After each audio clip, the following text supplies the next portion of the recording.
Instructor हैं, वो ये बताएंगे पाकिस्तान को न्यू टेक्नोलॉजी हब कैसे बनाया जा सके। वो यकीनी तौर पे आज की मोटिवेशन से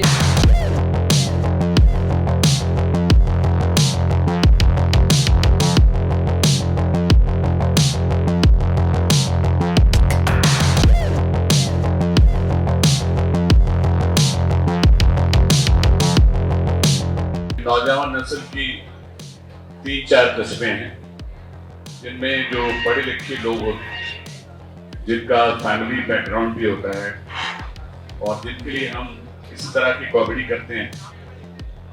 तो आप में से जिसकी जो आपकी जो टेक्नोलॉजी है वो हम उस उम्र से मतलब हम बहुत छोटे थे, मैं तो टीवी देखा था तो ब्लैक एंड व्हाइट से शुरू किया था। ये ना समझिए कि मेरे को 200 साल पुराना, लेकिन हमने जो देखा और आज हमारे बच्चे, हम बच्चों को हर 2 मिनट बाद मोबाइल में बेटा इसका ये कर दो, बेटा इसको क्लिक कर दो।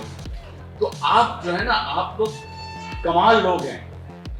अभी हमारे 2-3 स्पीकर्स जिन्होंने जो कराची यूनिवर्सिटी के थे और अभी जो बाद में आए साहब, मैं आपको बता रहा हूँ खुदा की कसम, इंडिया या कोई दुनिया का कोई मुल्क जितने इंटेलिजेंट हमारे नेशन है, हमारी जो नौजवान नस्ल है, मैं कहता हूं इतने कोई भी नहीं है। सिर्फ थोड़ा सा फैसिलिटीज का मसला,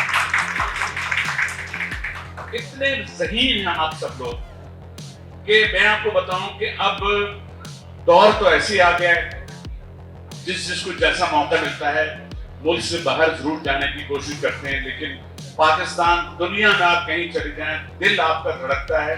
जब तराना सुनते हैं तो रो रहे होते लोग, हम बाहर शो करते हैं, हमने देखा है। तो आज बड़ी इज्जत मुझे दी गई, हमारे बहुत से मुअज़्ज़िज़ हैं, उनके दरमियान यकीन कीजिएगा हम अगर इस कुर्सी तक पहुंचे हैं तो उसमें हमारे 45 साल हैं और आप लोग टेक्नोलॉजी के जरिए 1 मिनट में पहुंचते हैं। आप अपने देखें कि फास्ट कितना है। आपने यूं किया, फारूक सत्तार साहब ने कोई बात की, आपने एक लाइक किया, फारूक सत्तार साहब तक बात पहुंच गई। आपको किसी लड़की ने छेड़ा, आपने उसको लाइक किया, उनके अब्बा घर पहुंच गए। तो टेक्नोलॉजी कितना फास्ट है। तो मेरी फील्ड क्या है, मेरी कहाँ मैं एनडी का इंजीनियर, कहाँ मैंने ऑप्टिकल फील्ड, ये मेरे लिए चैलेंज था कि भाई मेरा क्या ताल्लुक आंखों से, लेकिन चूंकि आंखें थी मेरे पास इसलिए मैंने उन आंखों का इस्तेमाल किया और अपने दोस्तों आई डॉक्टर्स के साथ मिलकर ये काम सीखा। मुझे अब भी जब मैं अभी 5 मिनट के लिए बैठूंगा, खुदारा मुझे वो 2-4 लोग मिल जाएं जो मुझे सोशल मीडिया के बारे में कुछ बता दें कि मैं अपनी चीज को कैसे प्रमोट करूं। जो मिलता है ना गोली देता है या पैसे लेता है, पैसे लेने, लेकिन सही कोई शख्स मिल जाए। तो आप सबका हम ईमानदारी से भी अगर इस टेक्नोलॉजी को इस्तेमाल करेंगे तो यकीनन बहुत आगे जाएंगे। बहुत शुक्रिया, बड़ी इज्जत का, कि इस इज्जत के लिए हम यही सोचते रहते हैं कि हम और आप सब एक ही हैं और नौजवान नस्ल अगर हमें ये रिस्पेक्ट देती है तो ये मेरे लिए बड़ी एजाज की बात है।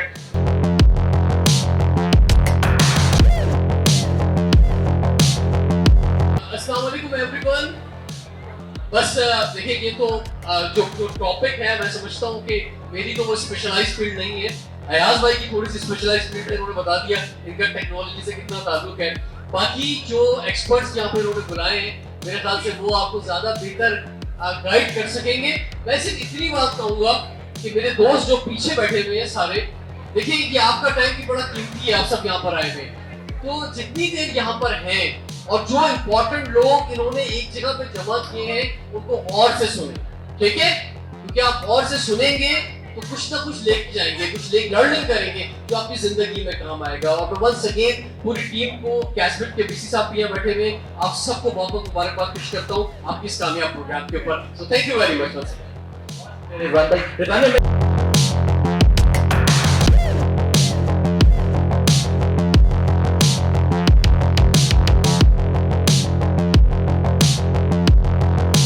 इंतहाई काबिल एहतराम हाज़रीन महफिल और प्रोग्राम, अस्सलाम वालेकुम। मेरे ख्याल में एक बहुत तवील प्रोग्राम रहा है और आप लोग काफ़ी देर से बैठे हैं, तो मेरे पास गुंजाइश 2 अशार की रह गई है। मैं 2 अशार पढ़ देता हूँ اور اس پورے پروگرام کا خلاصہ ان دو اشعار میں ہم اس کو پیک کر دیتے ہیں. پہلی بات تو یہ کہ انفارمیشن ٹیکنالوجی 2.0 سیمینار. اب پاکستان میں اگر یہ ریولوشن آنا ہے تو کراچی کو کم از کم اپنے پیروں پہ کھڑا ہونا. If Karachi is not on the side of any revolution that we are taking, whether that be education, health, and even some sense and wisdom in politics, Karachi has to show and take the lead into that. Or I am happy that I am sitting in an institute where I see students from all communities, all religions, all ethnic backgrounds who are here. And it was not only 2 in 1 or 3 in 1, it was multi in 1. یہ seminar صرف information technology کا نہیں تھا, آپ کو یہ بتانے کا بھی تھا کہ اگر ایک پیر پہ بھی اگر آپ کو کھڑا ہونا ہو تو کیسے ہوتے ہیں, ہے یا نہیں ہے. اچھا, سب سے پہلے غالباً ڈاکٹر ندیم محمود نے آ کر ہم سب کی عمروں کو ایکسپوز کیا. انہوں نے کہا کہ آپ سب کے پاس لائف ٹائم 70% کا بچا ہوا ہے, میرے پاس 50% کا. اس کا مطلب ہمارے لیے انہوں نے آخر میں شاید 10% کا جو ہے وہ مارجن چھوڑا. تو ہمیں خود احساس دلایا کہ ageing is a process and you have to fulfill your responsibility towards your society, towards your city and towards your country.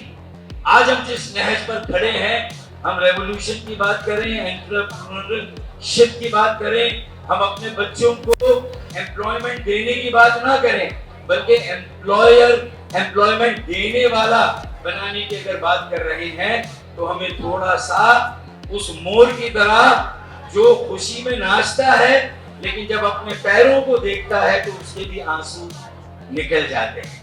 آج کراچی کہاں پر کھڑا ہے ہمیں تھوڑا سا یہ بھی دیکھنا ہے کہ وہ جو لوگ بہت اندر کی کمائی یا اوپر کی کمائی, نیچے کی کمائی اور اوپر کی کمائی سے بھی ڈیفینس کلفٹن میں چلے گئے, لیکن ان بارشوں نے سب کو ایک ہی صف میں کھڑا کر دیا کہ ایک ہی صف میں کھڑے ہو گئے,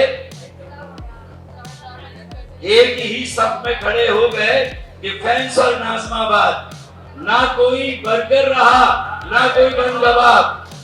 تو یہ اس وقت صورتحال ہے, ہم جہاں کھڑے ہیں یہ ہماری حقیقت ہے. اب ہم بات اگر انفارمیشن ٹیکنالوجی کے ریولوشن کی کر رہے ہیں تو ہمیں Karachi has to be on our side. اور اس کے لیے اگر انہوں نے بات کی کہ پہلے لینئر گروتھ ہوتی تھی, اب ایکسپونینشیل گروتھ ہو گئی ہے, تو میں بھی آپ کو بتاؤں کہ پاکستان کی پالیٹکس کی جو لینئر گروتھ ہے اور جو ایکسپونینشیل گروتھ ہے وہ اوپر کی طرف نہیں بلکہ وہ نیچے کی طرف ہے یا نہیں ہے. آپ غور کریں کہ پنجاب کی پاور ٹسل میں there was no one top leader from any big political party who shed any tears for the miseries that Karachiites and Karachi was suffering.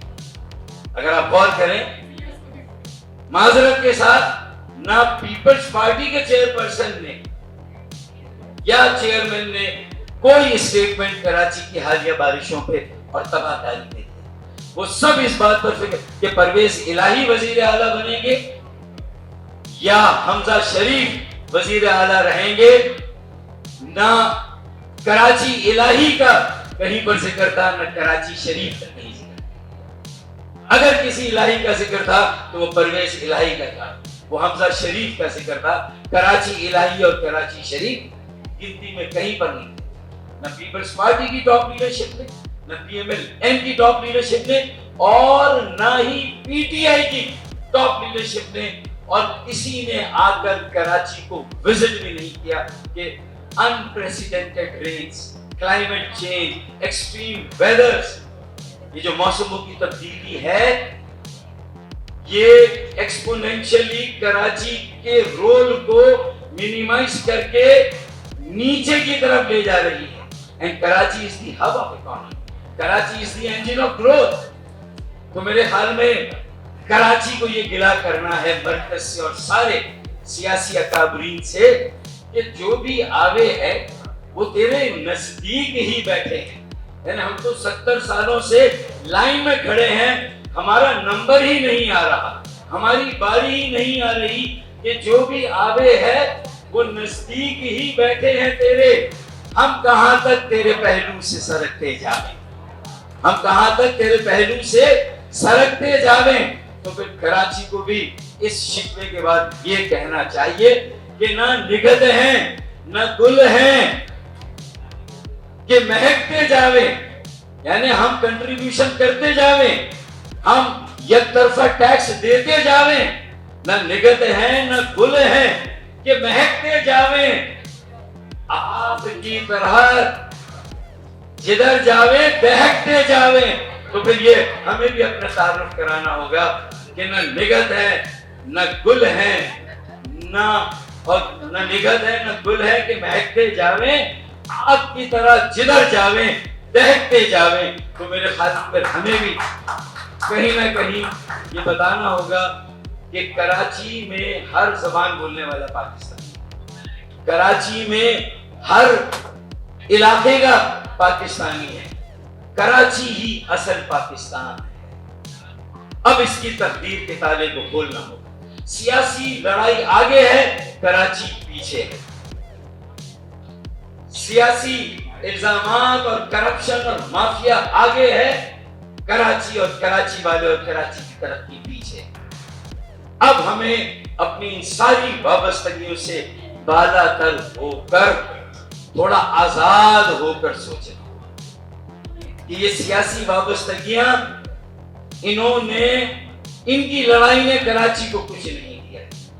इसलिए एक मर्तबा हर जबान बोलने वाले मेरे नौजवान को मैं भी ये कह रहा हूं, आपने कहा था कि इलान मस्क की बात की, जेफ बेजोस की बात की, आपने बिल गेट्स की बात की, फिर उसने उमैर ने बात की, उसने Johnny cash, Bob hope, Steve jobs की बात की। अब हमारे यहाँ क्या है, न स्टीव जॉब है न जॉब्स है, न जॉनी कैश है न कैश है, न बॉब होप है न होप है। तो सबसे पहला काम लोगों को मायूसी से निकालना है और उन्हें उम्मीद की तरफ लाना है, उनकी स्ट्रेस को मैनेज करना, उनकी स्ट्रेस मैनेजमेंट करनी है, जो आपकी एक्सरसाइज से भी होगी लेकिन लोगों की काउंसलिंग से भी होगी। हमें लोगों के साथ मिलना होगा, लोगों के साथ जुड़ना होगा और उन्हें मायूसी से निकालकर उम्मीद की तरफ लाना होगा। और एक कोई ऐसा स्लोगन देना होगा कि यार एक मर्तबा own Karachi, save Karachi, make Karachi, Karachi अपनाएं, कराची बचाएं और कराची बनाएं। तो फिर समझ में आपने पाकिस्तान को अपनाया, पाकिस्तान को बचाया और पाकिस्तान को बनाया, क्योंकि असल पाकिस्तान की रूह भी कराची है। अगर हमने आजाद होकर ना सोचा, ये बंदिशें रही, ये हम पर सियासी जमातों के दबाव रहे, तो मेरे ख्याल में हम कराची के लिए आजादी से नहीं सोच सके। तो मैं समझता हूँ वरना वही हाल होगा जो किसने, खालिद क्या थे, उमैर खालिद, उन्होंने बताया था कि बादशाह ने चेस का बोर्ड लगाया और एक्सपो नहीं। मुझे लगता है हमारे मुल्क के सारे चावल, सारे गंदम और हमारे मुल्क का सारा रेवेन्यू इसी तरह के चेस बोर्ड में रख दिया गया है कि जहां पर अगर अदालत से फैसला मेरे हक में आए तो वो अदालतें बहुत ज्यादा मुनसिफ हो जाती हैं, और अगर मेरे खिलाफ आए तो वही अदालतें सबसे जालिम अदालतें हो जाती हैं। ये हमारी सोच का मयार है। तो हमें इसकी मैनेजमेंट भी करनी है और इसकी एक्सपोनेंशियल ग्रोथ के लिए हमें कराची को इकोनॉमी में ग्रोथ देना है।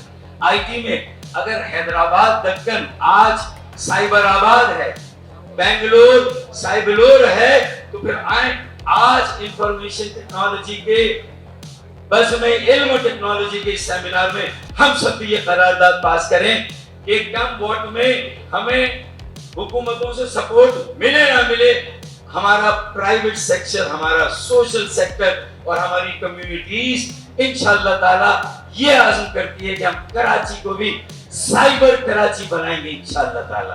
अगर वो साइबर आबाद है, साइबलोर है, तो फिर कराची को भी इंशाअल्लाह ताला हम साइबर कराची बनाएंगे, साइबर आईसी बनाएंगे इंशाअल्लाह। आखिरी बात, अब मैंने ये आजाद होकर सोचने की इसलिए बात की कि मैं अपनी इलेक्शन कैंपेन से उठकर, तो मुझे इतना तो हक देंगे कि मैं आजाद कैंडिडेट के तौर पर NA 245 से इलेक्शन लड़ा और मैंने जो निशान लिया है वो तालियां है। अच्छा, मुझसे ज्यादा अहम बल्दियात में हमने 30 साल की उम्र के कराची के बेटे और बेटियों को, नौजवानों को मौका दिया है कि वो भी आजाद पाकिस्तान पैनल से ताले के निशान पर इलेक्शन लड़े। तो मैंने कहा ये मुझे थोड़ा सा फायदा उठाना था, आप तक ये बात पहुंचानी थी। ये हमारी फ्यूचर लीडरशिप है और पैनल आप कंपेयर कर लें हमारे या किसी के भी, ये पहली मर्तबा हमने एक अपॉर्चुनिटी दी है कि वो तालीम याफ्ता घराने जो अपने बच्चों को सियासत में नहीं भेजते थे, हमने कहा कि इन्हें कराची की ओनरशिप लेनी होगी और इन्हें कराची की ओनरशिप हमें देनी होगी, इसलिए इन्हें आगे आना होगा। उनका निशान भी ताला है। लिहाजा मैं आखिरी शेर पढ़ूंगा, आपसे इजाजत दूंगा। ये सारी चीजें अपनी जगह, हमें अपनी कुछ बेसिस को भी ठीक करना है, हमें अपने बल्दियात के इख्तियारात और वसाइल को भी ठीक करना है, हमें अपनी आबादियों को भी सही शुमार करना है, हमें गैर मुनसिफाना निज़ाम को भी खत्म करना है। मेरे ख्याल में यही चीजें करके हम आगे बढ़ सकेंगे। इसलिए मैं ये कहता हूं कि ना रहे कचरा, ना रहे गंद, ना रहे कचरा, ना रहे गंद, लगा दो ताला, कर दो बंद। अब अपनी तकदीर के ताले को खोलें, कराची की किस्मत के ताले को खोलें, ये मैं कह रहा हूँ। और आखिर में मैं जो कहता था कि कुछ देर की खामोशी, फिर शोर आएगा, कुछ देर की खामोशी है, फिर शोर आएगा। अरे तुम्हारा सिर्फ वक्त आया है, कराची वालों का दौर आएगा, नौजवानों का दौर आएगा, मिडिल क्लास का दौर आएगा। पाकिस्तान जिंदाबाद। वॉइस ऑफ नेशन की वीडियोस देखने के लिए हमारा चैनल सब्सक्राइब कीजिए और बेल के आइकॉन पर क्लिक कीजिए ताकि आप हमारी तमाम आने वाली वीडियो से बाखबर रह सकें।